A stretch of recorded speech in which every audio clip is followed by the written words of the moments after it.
Welcome to PropTech Pulse, the podcast that takes the pulse of prop technology in multifamily. I'm your host, Shelly Robinson, and each week we'll be diving deep into innovations, challenges, and the future of work in property technology and multifamily. From AI-driven property management to blockchain and real estate, we're here to explore how technology is reshaping the way we live, work, and invest in multifamily communities. Whether you're a property manager, a tech entrepreneur, an executive, or even simply curious about the future of living spaces, PropTech Pulse is your weekly dose of insights and inspiration. So let's sync our rhythms and get on with the show. It's time to take the pulse. Welcome to PropTech Pulse. Today I have Robert Gaulden with me. Robert, welcome to the podcast. Thanks for joining. Oh, thanks for having me. I've been really looking forward to this conversation. You and I met in person at Apartmentalize a couple of weeks ago and thought it would be good to extend our conversation together in a full podcast. So to dive right in today, why don't you share with our viewers a little bit about your story, your why and purpose, and what you're building? Sure. So my name is Robert Gaulden. I am the go-to-market director for our Zentra brand, which is part of Allegion, the same company that brings you some tremendous products like the Schleglock company, LCN door closers, Von Duprin and exit devices. What's really interesting about my story is I have over 20 plus years in the commercial security world.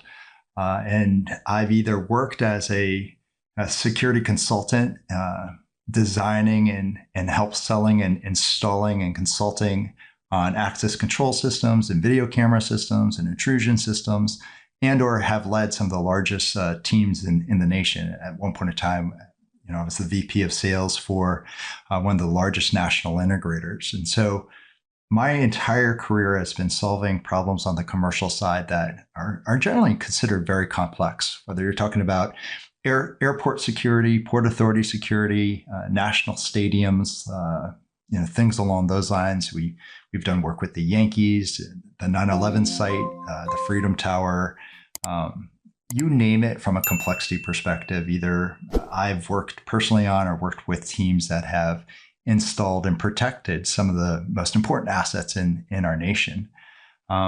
About 7 years ago, while I was working with Allegion on their U.S. commercial strategy, I was asked to go deep dive the multifamily space.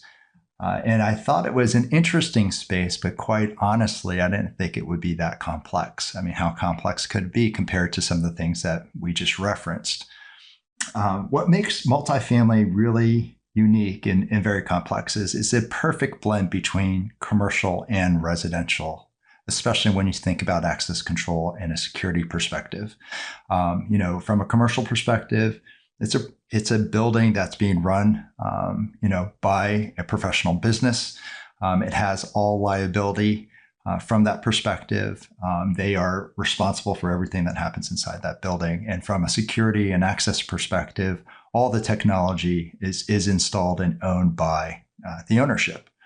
But on the flip side, on the residential side, from a resident perspective, this is somebody's home. And what's really interesting about access control in particular in the multifamily space is, while the building is considered a commercial building because via commercial code, the technology is really segregated into either commercial technology or residential technology. Commercial technology completely ignores the fact that someone lives there. And resident technology or generally home technology doesn't scale to the needs that owners need, not only from a physical footprint perspective. Generally it can address the unit door, but not necessarily every door on property. But then when you start to talk about, multiple properties, portfolios, centralization, those two things don't come together. And so as we kind of looked across the landscape, I spent quite a bit of time really trying to understand, how do we solve for this journey? How do we make this a lot easier? And we believe there's two real major byproducts. One, access control should not be this challenging. It's almost in many ways overbuilt for multifamily daily use for owners and operators. The complexity makes it really not very intuitive, and then also the need to address maybe 2 or 3 systems when one system can really cover every door.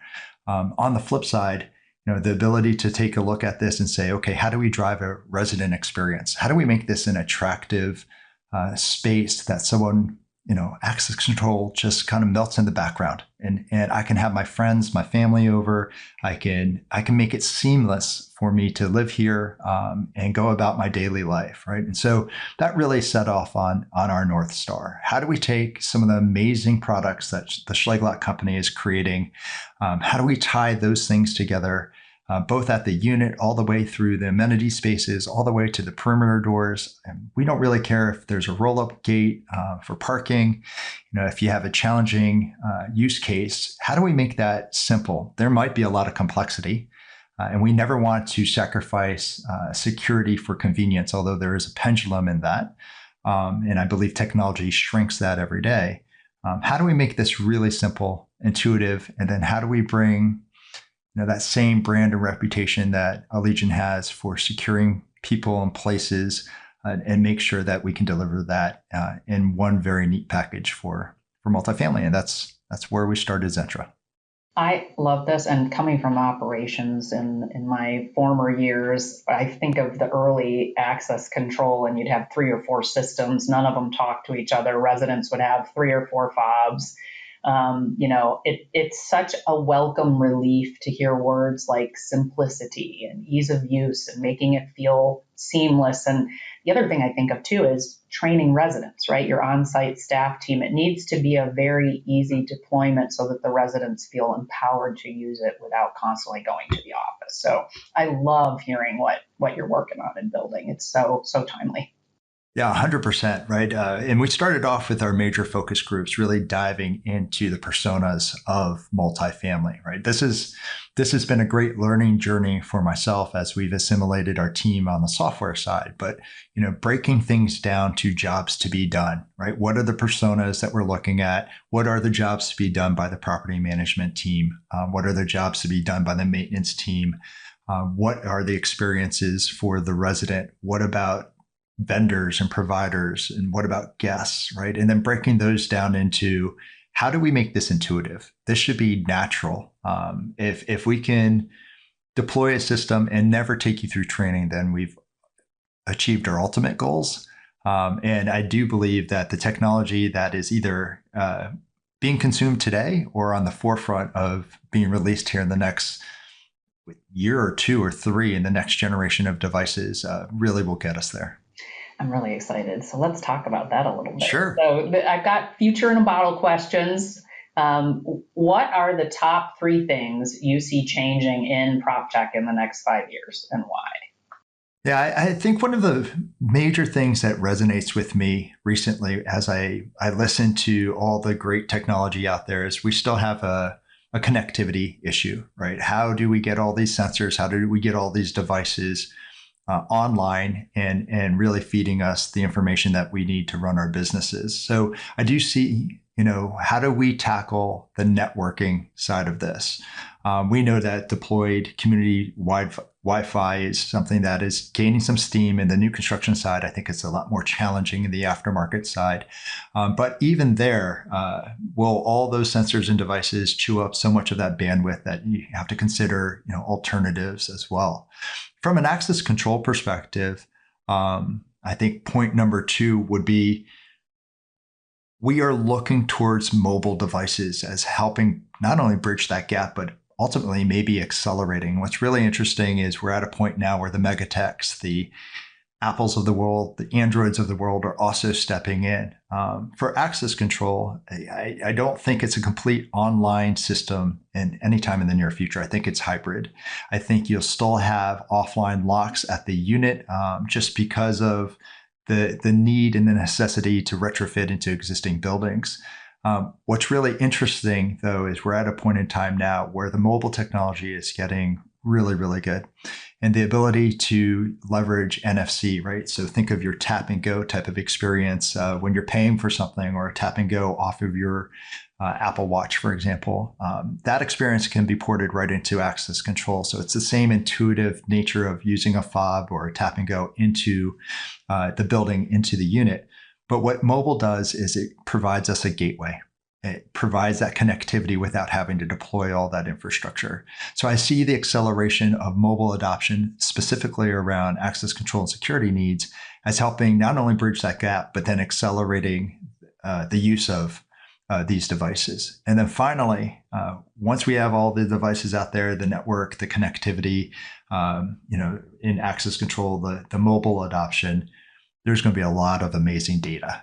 Right. And so how do we apply that data for better design in our world to help shrink that gap between security and convenience and understand what's really going on in your building?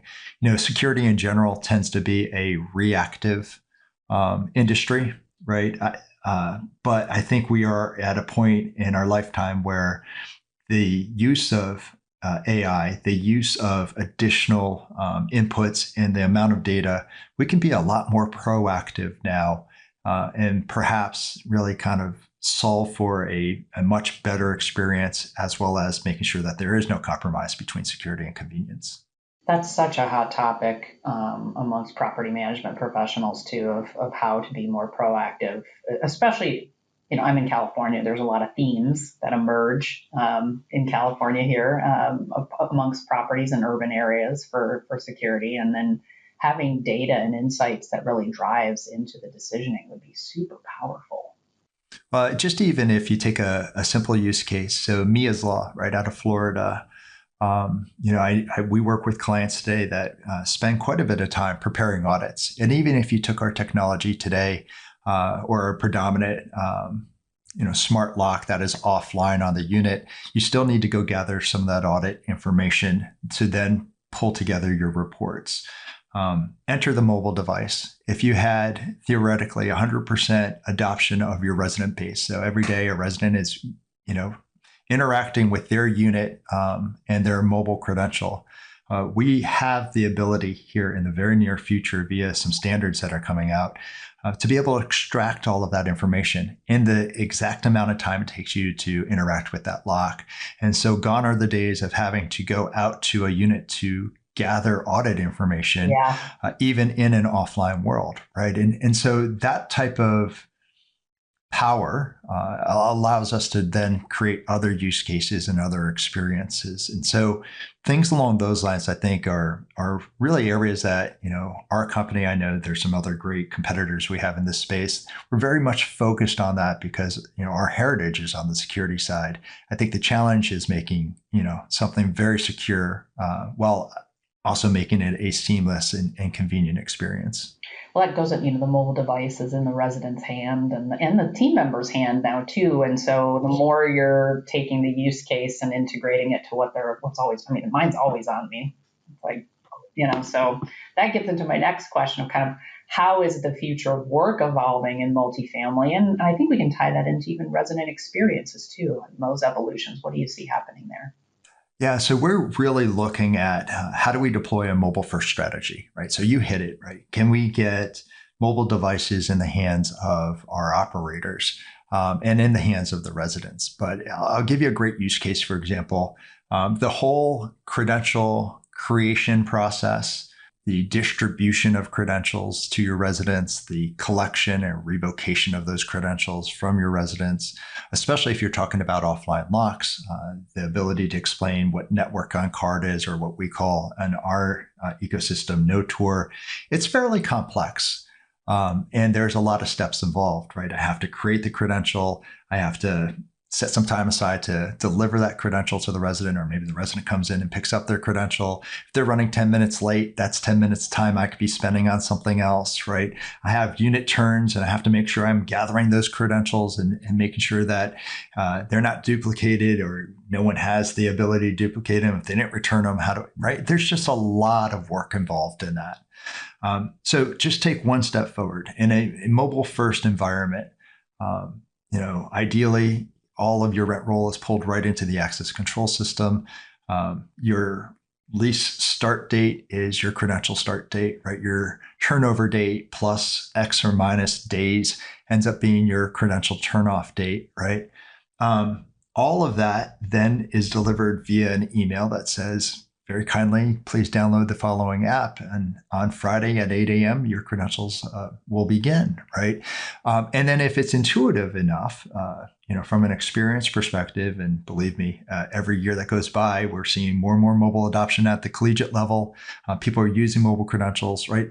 So from that perspective, you've just taken all of that work completely out of the work stream. In fact, you can get to a point in the future where perhaps a property manager doesn't even understand or know what the brand of the access control system is, because it's all being delivered out of that PMS experience. All the data we need, for the most part, is right there. And thus they are out of the credentialing business and more back into focusing on their residents. That completely changes the face of the required hours. All of those multiple systems that you talked about can be unified under one. The resident experience ends up being great. I can move in. I have the ability to predict my own schedule. I don't have to wait till 11:30 when the appointment is available. I mean, it changes everything from that perspective. So use cases like that, where we can deliver that operational efficiency and then also deliver a great resident experience, are the ones that we're focused on. I love it. It makes me excited because, property management's gotten really complicated.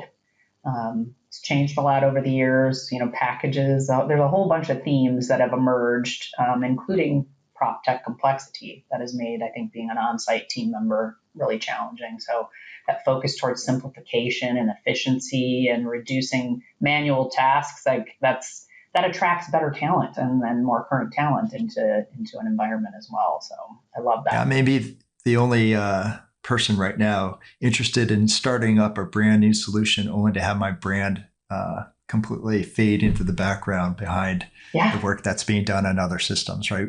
We see ourselves as a foundational piece in the technology stack, right? Things like you mentioned, whether you're talking about package management, right? How do you let someone on your property deliver that package? How do you make sure that they get into the right room? We live in a very dynamic environment, right? There are more and more people arriving inside our buildings, whether we're talking about DoorDash and food delivery, whether we're talking about personalized services, vendors, guests, you've got it, right? And then beyond that, how do we open up our community to either additional service providers that can, juice the local economy? I love the whole thought of, hey, we've got an empty gym, but we can partner with, XYZ and they can come in and provide fitness classes based on the feedback we get from our residents. Well, great. Mobile credentials and those passes make that very seamless. And then finally, to the self-guided touring solutions, right? It's a foundational piece that works really, really well when a resident can be delivered securely credentials that are turned on at a certain time and work at every door you want them to work at, as well as then revoked at the exact time that you want. So security is never compromised. So those things, I think, are right on the forefront of what we're trying to solve and deliver today into the market space. Self-guided tours is still an area of a tremendous friction for the on-site staff and delivering it in a seamless way, as well as the experience for residents, future residents. And then if they get a bad first experience, then you don't keep them. So I love that you are solving for that. If only we had that when COVID hit. Well, it's interesting. I was part of the work group. Actually, I was one of the leaders on the work group for RETA that we took a deep dive into self-guided tour. And obviously, from an access control perspective, I oversimplified it and thought, well, you just need access to the building. You need access to the appropriate units. We're good to go, right? But, beyond that, the systems today are they're really interesting, right? You're doing the background checks. You're integrated to your CRM, there's wayfinding. Just because I can get to the property doesn't mean I know exactly where the gym is. And I most certainly don't know where unit 127 is, things along those lines. How do I ask questions along the way? Is there interactive QR codes, things? So I really find it very fascinating. But foundationally, it all came back to, can we get them on the property? Can we get them in through that first door? And can we get them through the additional doors they need to? And so for us, that was almost the aha moment, right? There are so many foundational things that if we can make access control a seamless experience, If we can make sure that people trust the security side, but then the convenience side is easy to deploy, that's where I think we become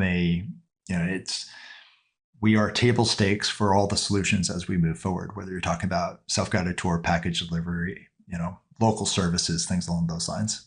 That kind of feeds into my next question of what do you think are the biggest challenges in adopting new technologies in multifamily right now? Yeah, I think we are focused on the biggest challenge for us is looking at that retrofit opportunity, right? The existing buildings out there today, we do not see very many new construction buildings go out without an access plan. And more they're becoming a unified access plan. And quite honestly, as a lock company, the easiest place to sell locks is into a brand new building because every door needs a lock. But the problems that are facing the existing buildings, whether they're 2 years old or whether they're been around for forever, are the same problems as the new construction side, right? And so we hear quite often from ownership. In fact, we may see some of our early testing on beta sites on a new construction site, but it's quickly, how do I get this into the rest of my buildings? How do I get this into my portfolio? And so we are specifically very focused in on how do we make it very easy for an existing building to adopt this technology? What are the different ways that we get there?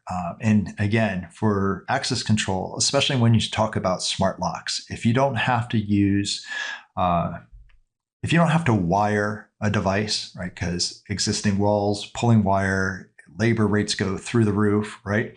But smart locks today, and it just doesn't have to be a unit smart lock. There are commercialized smart locks that we deploy all the time around the perimeter and the amenity spaces.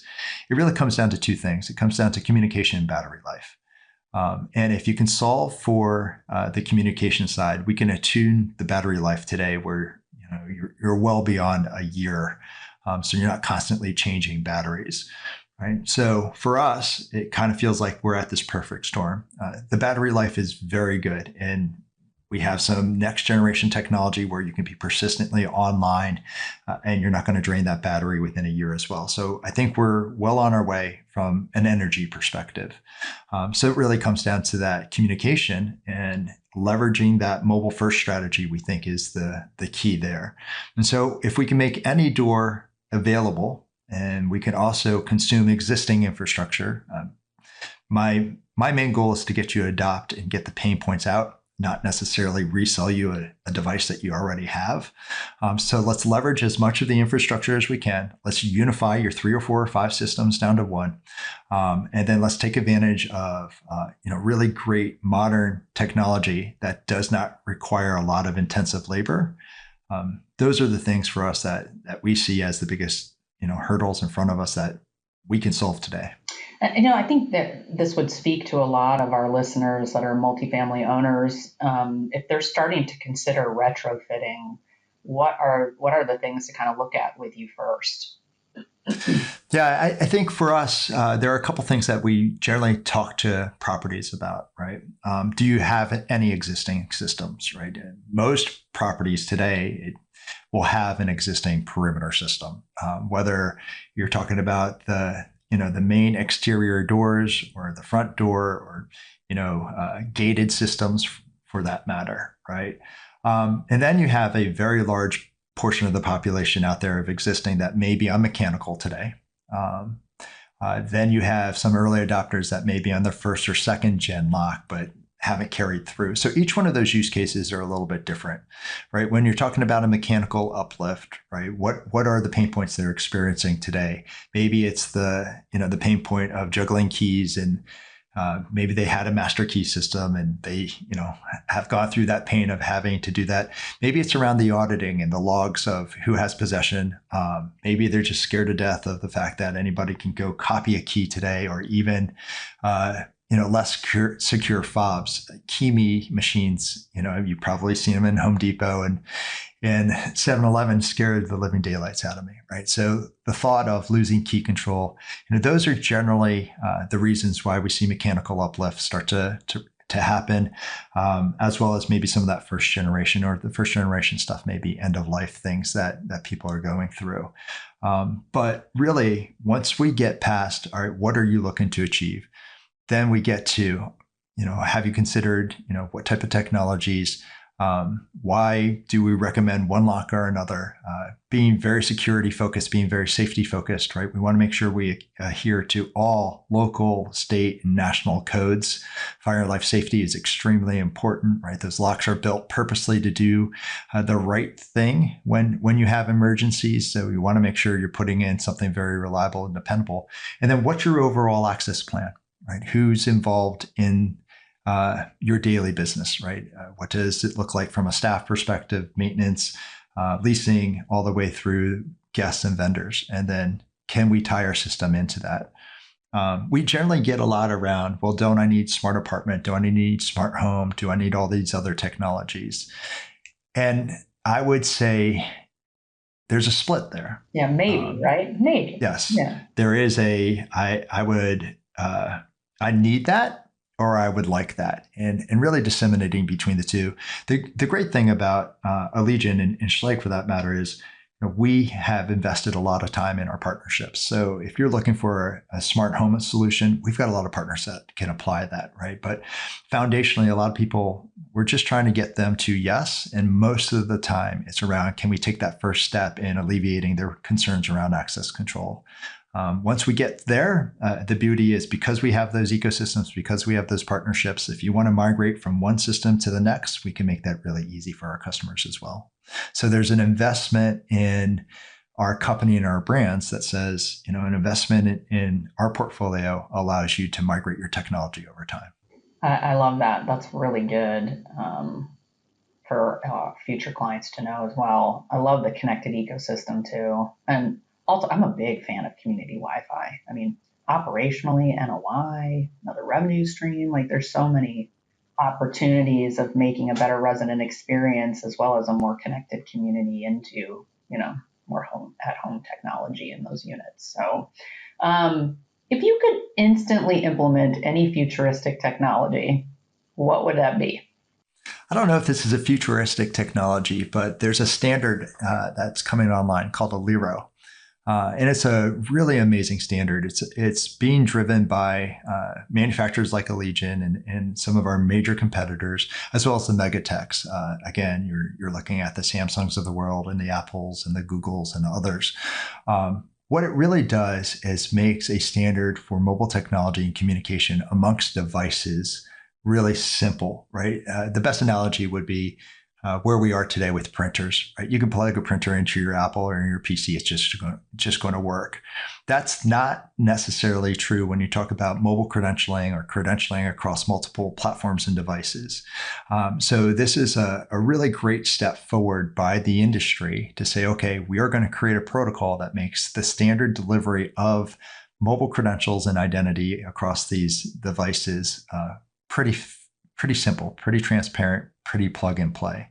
What that does, though, is accelerates not only the adoption and creates an amazing user experience, but it also means that those same megatechs are now going to invest in their devices at the end user level, so the mobile platforms, for example, that allows us to create even better experiences, deliver even more information or extract even more information out of our devices. And it really does solve that network issue, that communication issue that we referenced earlier. So for me, I'm very excited to watch what my company, as well as, our peers and the technology industry coming together and really pushing forward the standard protocol. I think if we had it today and all the byproducts of what we can do with design in our devices on the manufacturing side, on the mobile side, it really unlocks, no pun intended, that's a bad one. It really unlocks a lot of potential for us as an industry, and it absolutely will help close that gap between security and convenience. It shouldn't be a compromise between the two. It should be seamlessly together. I love it. I love hearing, these have been pain points for many years now. So I'm glad to hear of that standardization as well. Any exciting announcements before we wrap up today that you want to share with our viewers? We're constantly innovating and looking at how does Zentra approach into this market space, right? We're currently going through our commercialization launch within the US. We're looking at not only our channel partners, but we're delivering new platforms to new customers constantly. So I would look towards PropTech maybe for the next real big announcement. I know at Apartmentalize a couple years back, we made our announcement with the NFC credential in our Apple resident experience. We have a couple other things along those lines that I think will be lined up for PropTech. Are you bringing your booth that was talked about at Apartmentalize this year? We are. Good. Yeah, we are. Although I think our strategy, obviously the focus at PropTech is a little bit different than Apartmentalize, right? So our strategy will be a little bit different. So I may be speaking out of turn. Maybe my marketing leads have a completely different booth design, but I am very proud of what they did at Apartmentalize this year. They were recognized for not only creating a good design, but one that helps educate our user base, which I think is so important. Oh, it's so true. Well, I've really appreciated the conversation today, Robert, and we'll make sure we'll put links for those that don't want to wait until PropTech to get in touch with you in the podcast when we launch it, but really appreciate your time. Thank you very much. Appreciate it and had a great conversation today. Always. All right. Thank you. Bye. And that wraps up another episode of PropTech Pulse. I hope this conversation has given you valuable insights and perhaps even sparked some ideas for your own PropTech journey. Remember, the future of multifamily is being written right now with every technological advance and innovative solution. So stay curious, stay connected, and keep your finger on the pulse of PropTech.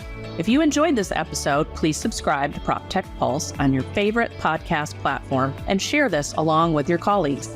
You can also find us on social media for bite-sized insights and updates. I'm Shelly Robinson, and until next time, let's keep innovating, disrupting, and keep pushing the boundaries of what's possible in PropTech and multifamily. Let's build it together.